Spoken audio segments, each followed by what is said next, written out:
On October 8th, a large explosion damaged the Kerch Strait bridge that links Crimea with mainland Russia. This bridge serves as a vital supply line to Russian forces in Kherson and Zaporizhian, but the explosion seems to have only had a minor impact on the supply bottleneck, as most Russian supplies are transported by train, and the train bridge adjacent to the road bridge only received minor damage in comparison. But even this minor damage could take a couple days to fully repair, giving the Ukrainians an opportunity to strike while Russian troops are even less supplied than they already were.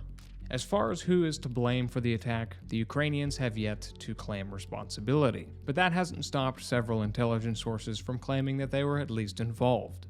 The Russians themselves seem reluctant to place blame, as the attack has widened the rift between the Kremlin, Ministry of Defense, and nationalist factions within Russia.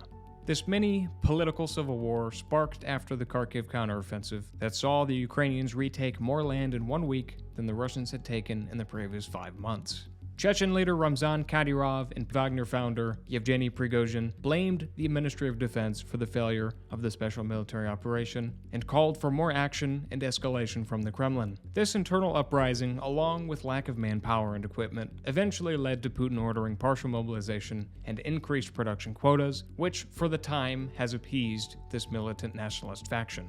Now each of these factions has their own objective. Putin and the Kremlin seek to shift the blame of recent failures off of themselves and onto the Ministry of Defense. And the Ministry of Defense, being subordinate to the Kremlin, seeks to downplay these failures.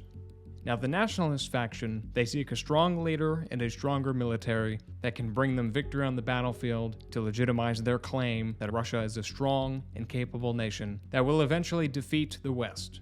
These factions can work very well together when there is shared prosperity, victory, but in times of hardship, loss, and failure like we see now, tensions rising between them could be their undoing. On the battlefield, both the armed forces of Ukraine and the armed forces of the Russian Federation prepare for the final offensives of the campaigning season. In Luhansk, Ukrainian forces continue their advance east towards Svatove and Crimea, but they are met with stiff Russian resistance. The Russians have been increasing their strikes on Ukrainian force concentrations in an attempt to disrupt Ukrainian offensive capabilities. They do it here in Luhansk, and they're also doing it in Kherson, and this seems to be working. The Ukrainians attempted to assault Russian positions on the Milovo-Borozhensky line, but so far have been unable to break through as the Russians have consolidated their defenses along the now shorter front line. Behind the front line, the Ukrainians continue to concentrate more forces in the area south of Ducheny and Davidi Brid in preparation of a major offensive they hope will allow them to break through to the Novokakhovka Dam.